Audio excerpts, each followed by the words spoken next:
Assalamualaikum warahmatullahi wabarakatuh. Alhamdulillah, alhamdulillahirabbil alamin.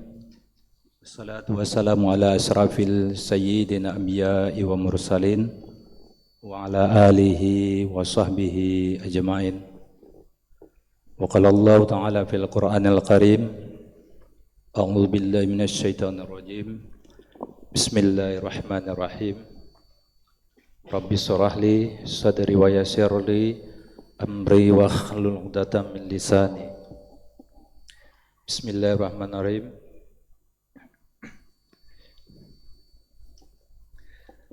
Pertama-tama, marilah sama-sama kita panjatkan syukur kehadirat Allah Subhanahu wa taala yang mana Allah telah memberikan kepada kita kesehatan, nikmat iman, nikmat Islam, sehingga pada kesempatan ini kita sama-sama dapat berhadir di masjid untuk melaksanakan sholat subuh berjamaah. Kemudian selawat dan salam marilah sama-sama kita sanjungkan ke pangkuan alam Nabi besar Muhammad sallallahu alaihi wasallam beserta al dan sahabat beliau. Pertama-tama, izinkanlah pada kesempatan yang berbahagia ini kepada saya untuk sedikit sharing tentang antara sinkronisasi kita melaksanakan sujud secara khusyuk dengan chief yang diciptakan oleh Allah pada tubuh kita, terutama di otak kita, sehingga sinkronisasi ini dapat terus berlanjut hingga kita dapat melaksanakan semua aktivitas kita sehari-hari. Sebagaimana Allah telah berfirman dalam Al-Quran pada surat Al-A'la ayat ke-19, di mana sini Allah jelas-jelas mengatakan kalla la tuti'hu wasjud waqtarib. Jadi kalau kita lihat dari sisi artinya, maknanya sekali-kali tidaklah atau janganlah kamu patuh kepadanya dan sujud serta dekatkanlah dirimu kepada Allah Subhanahu wa taala. Kemudian di sisi lain juga Rasulullah SAW bersabda dalam hadisnya Sahih Muslim dari Abu Hurairah radhiyallahu anhu berkata, posisi yang paling dekat di antara seorang hambanya dengan Allah ketika dia dalam keadaan bersujud, maka pada keadaan tersebut berbanyaklah berdoa dan memintalah ampun kepada Allah. Nomor hadis 482. Kemudian di sisi yang lain, hadis yang 488, Allah dengan kita melakukan banyak sujud, maka Allah akan meningkatkan ketakwaan kita, derajat kita, serta Allah akan menghapuskan dosa-dosa kita yang telah kita lakukan. Beranjak dari dua dasar Quran dan hadis tersebut, kemudian juga Nabi Muhammad SAW juga menegaskan dan memerintahkan kepada kita untuk melaksanakan sholat dengan bertumpu kepada 7 anggota tubuh. Jadi ini di sini salah satunya adalah saya ngambil di sini tentang kepala.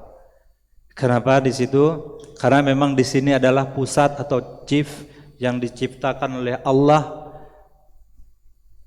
Ukurannya sangat kecil dan sebesar ujung jari telunjuk, segitu kecilnya. Kemudian kenapa di sini saya tertarik untuk menjelaskan tentang namanya hipofise ataupun kelenjar hormon pituitari ini? Karena dengan kita melaksanakan sujud yang benar, artinya kita melaksanakan sujud dengan cukup, lama dan benar, sehingga banyak manfaat-manfaat yang timbul, yang akan timbul dari sujud yang benar kita tersebut. Salah satu contohnya adalah mungkin kita sering melihat sholat yang begitu cepat, antara tidak adanya tumaninah antara satu sujud dengan sujud yang lain, langsung sujud bangun, itu tidak ada manfaatnya sama sekali dalam sisi, baik pun dari sisi tumaninahnya, baik pun dalam sisi kesehatannya. Jadi di sini kenapa kita harus melaksanakan sesuai dengan perintah dan anjuran Rasulullah SAW? Karena dengan posisi kita sujud yang benar artinya kepala kita atau dahi menyentuh bumi, kemudian hidung juga kita menyentuh, kemudian kedua telapak tangan kita juga menyentuh ujung kaki dan lutut. Apabila ketujuh anggota tubuh ini menyentuh atau merata dengan bumi, insya Allah Allah akan memberikan rahmat yang paling utama terhadap kita, terutama pada saat kita melakukan sujud, di mana hal-hal yang dapat di sini kita jelas itu bermanfaatnya pada saat kita melakukan sujud yang benar. Di sini salah satu contohnya, dengan sujud yang benar ini maka akan terjadi perbedaan tekanan ataupun posisi antara kepala kita dengan jantung, sehingga posisi kepala kita ini pada saat di bawah ada pembuluh darah yang apabila kita tidak melakukan sujud yang benar ini tidak akan pernah masuk darah ke dalam yang namanya kelenjar cip itu, atau pituitari atau kelenjar adenoma, itu tak akan pernah termasuk. Karena apa?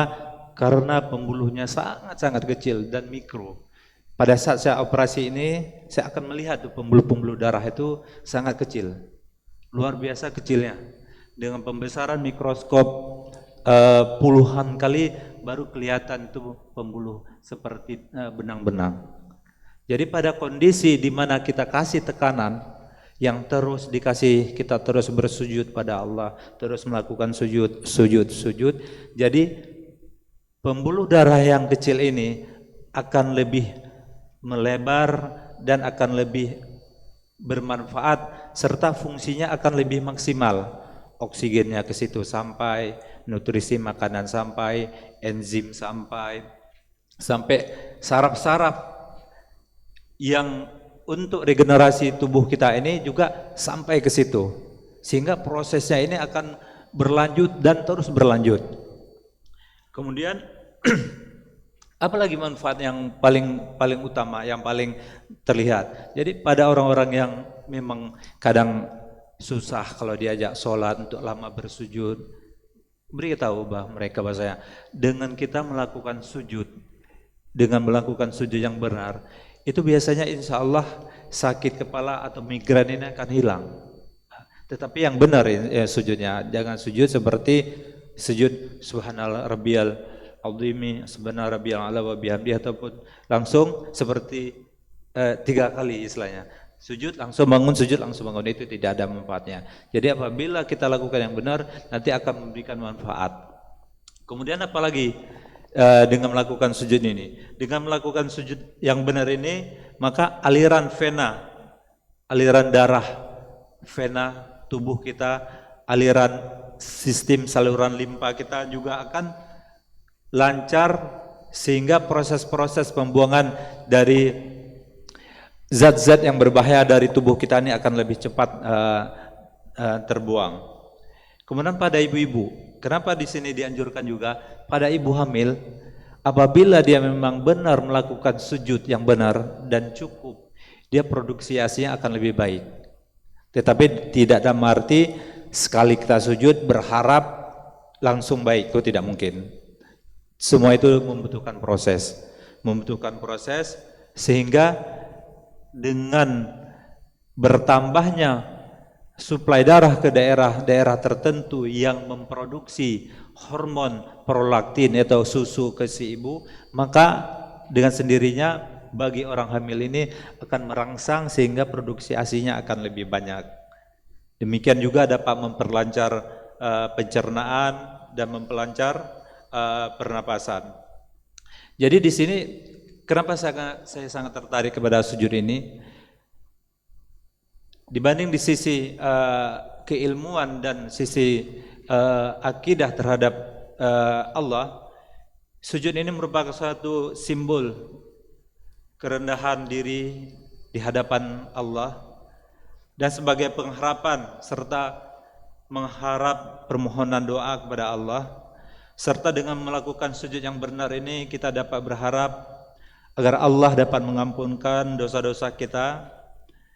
Dan dari sujud ini juga merupakan ibadah yang sangat istimewa di sisi Allah, dan dengan sujud juga merupakan suatu tanda bahwasanya dia orang taat atau tidak. Dalam arti kita bisa membedakan orang yang melakukan sujud dan tidak sujud. Bagian tidak sujud udah pasti tidak taat terhadap Allah, tetapi orang-orang yang melakukan sujud pasti dia akan taat kepada Allah. Kemudian apalagi di sisi yang lain manfaat dari sujud ini, mungkin kenapa saya tertarik juga terhadap menceritakan sedikit tentang sujud ini. Jadi seorang pakar neuroscience baik di luar ataupun di dalam negeri, mereka cukup konsen dan komit terhadap apa-apa yang dilakukan oleh kaum muslimin, terutamanya pada saat sujud ini. Jadi memang dari hasil penelitian dan riset yang telah dilakukan, ini memang benar. Dengan melakukan sujud dengan khusyuk dan benar, dia di sini akan meningkatkan nutrisi ke otak, dan dilakukan penelitian. Kemudian dengan melakukan sujud yang benar ini akan meningkatkan sistem imun dan sistem elektrolit tubuh kita, sehingga dengan sujud ini maka apa yang diharapkan, regenerasi sel-sel saraf kita ini akan terjadi lebih baik. Kemudian meningkatnya hormon-hormon tubuh ini sebagai manifestasi kita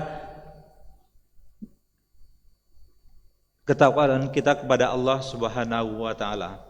Jadi yang seperti yang saya jelaskan tadi, kenapa kita harus mesti 7 anggota tubuh ini terpapar ataupun melekat ke bumi. Jadi dengan posisi inilah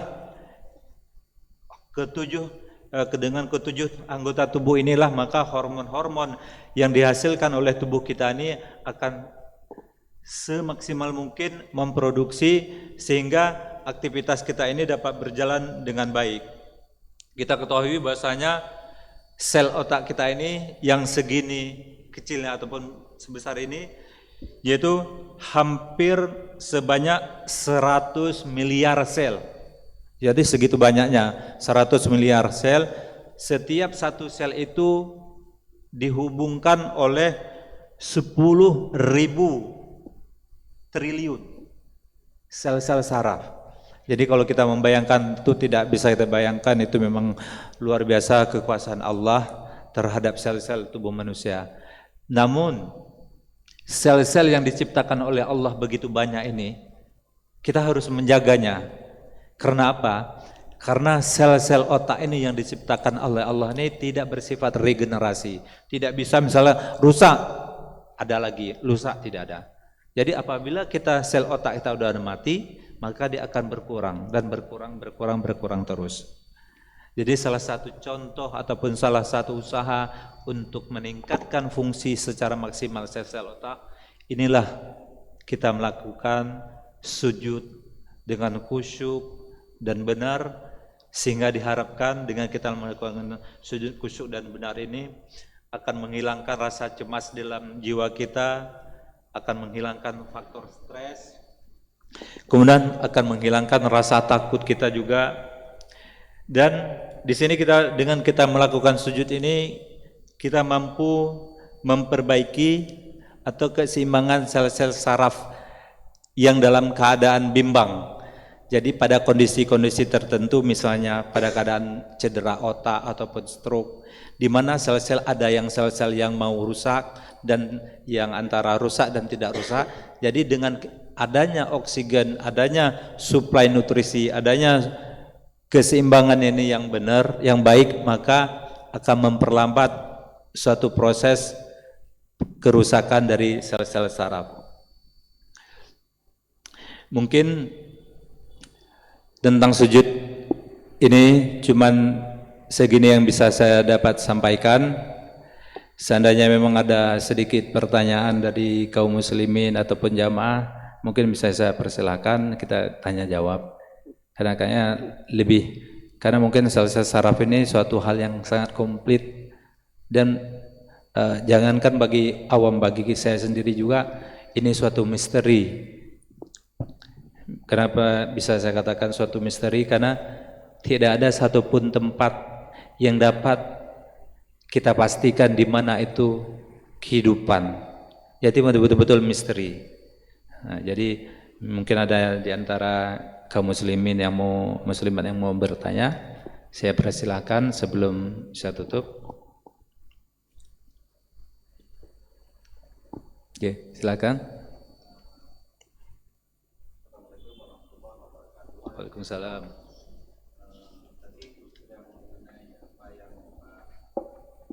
Dokter sampaikan, saya mau tanya apakah sujud itu di saat waktu kita sholat saja, ataukah memang misalnya bisa dibantu di saat misalnya untuk menenteramkan jiwa kita, pikiran kita itu, apakah bisa misalnya di waktu yang lain kayak gitu? Oke, terima kasih. Kita berpatokan gini aja, sebagaimana perintah Allah itu aja ikan. Jadi sebagaimana perintah Allah tuh kita suruh bersujud dan mendekatkan diri kepada Allah. Itu kan poin-poinnya. Artinya apa? Dengan kita melakukan sujud dan kita berserah diri kepada Allah, kita akan memperolehkan manfaat terhadap jiwa, ketenangan kita, faktor stres kita hilang. Artinya apa? Jadi dengan kita melakukan sujud selain dari sujud sahwi, sujud tilawah, dan sujud sholat yang lain, memang apabila kita melakukan sujud secara misalnya tidak dengan misalnya melakukan aktivitas juga bermanfaat. Tetapi alangkah baiknya dengan kita melakukan sujud tersebut pada saat kita melaksanakan sholat. Karena apa? Karena udah jelas Allah tuh berfirman pada sholat A'raf, suruh bersujud dan mendekatkan diri pada Allah. Jadi yang terbaiknya pada saat apa? Pada saat kita sholat, pada saat kita sujud, kita perlamakan sujud kita baca doa-doa tertentu, sehingga dengan itu membawa ketenangan jiwa kita. Itu udah pasti. Beda dengan kita lakukan sujud tanpa kita embel-embel karena Allah, dengan kita sujud benar-benar lillahi ta'ala dan sujud karena Allah. Itu sangat beda. Mungkin demikian.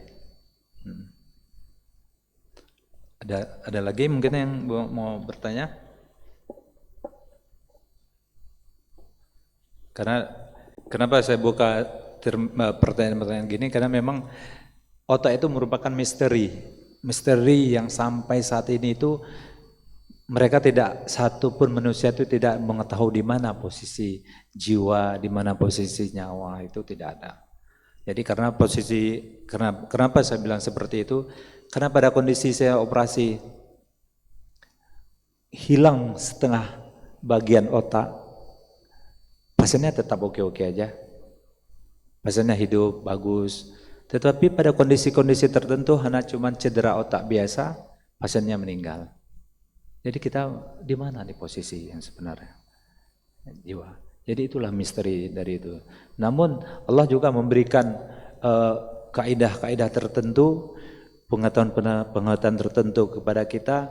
Salah satunya adalah seperti itu, yang chief yang di dalam tubuh kita itu namanya kelenjar pituitari. Itu kecilnya sebesar ini, kecil banget. Namun apabila kondisi-kondisi tertentu dia terganggu, akan mengganggu semua aktivitas tubuh kita. Bisa terjadi diabetes, bisa terjadi kanker, bisa terjadi gigantisme, semua bisa terjadi karena proses yang kecil itu. Jadi dengan proses kecil itu Allah nih mengilhamkan kepada alat yang seperti itu untuk mengatur sistem tubuh kita pada keadaan apa? Pada keadaan subuh. Pada keadaan kita melakukan sholat. Kenapa Allah menganjurkan kepada kita melakukan sholat tahajud, melakukan banyak sujud? Itulah salah satu contohnya. Jadi dengan kita melakukan sujud pada pagi hari, sel-sel ataupun hormon-hormon yang ada di dalam tubuh kita ini akan bersirkulasi secara normal. Tetapi kalau kita memang pada kondisi tersebut kita denial atau kita menolak, istilahnya pada kondisi yang harus kita bangun, kita tidur, sistem sirkulasi hormon ini tidak akan berjalan dengan normal. Sehingga pada kondisi tertentu sampai Rasulullah melarang kita tidur setelah sholat subuh, ya kan? Mengelarang tuh. Kenapa? Karena sistem hormon itu, ya pada sistem hormon itu pagi mulai dari jam 4 dia tuh udah mulai berfungsi. Jadi dengan berfungsinya tersebut, dengan kita melakukan sujud, maka darah-darah ke situ akan lebih baik, sehingga proses tubuh kita akan lebih segar. Itu dia. Mungkin ada lagi? Kalau nggak ada mungkin saya tutup pertemuan kita pada subuh ini dengan saya mengucapkan alhamdulillah subhanakallah wa bihamdi asyhadu an la ilaha illa anta astaghfiruka wa atubu ilaik. Assalamualaikum warahmatullahi wabarakatuh.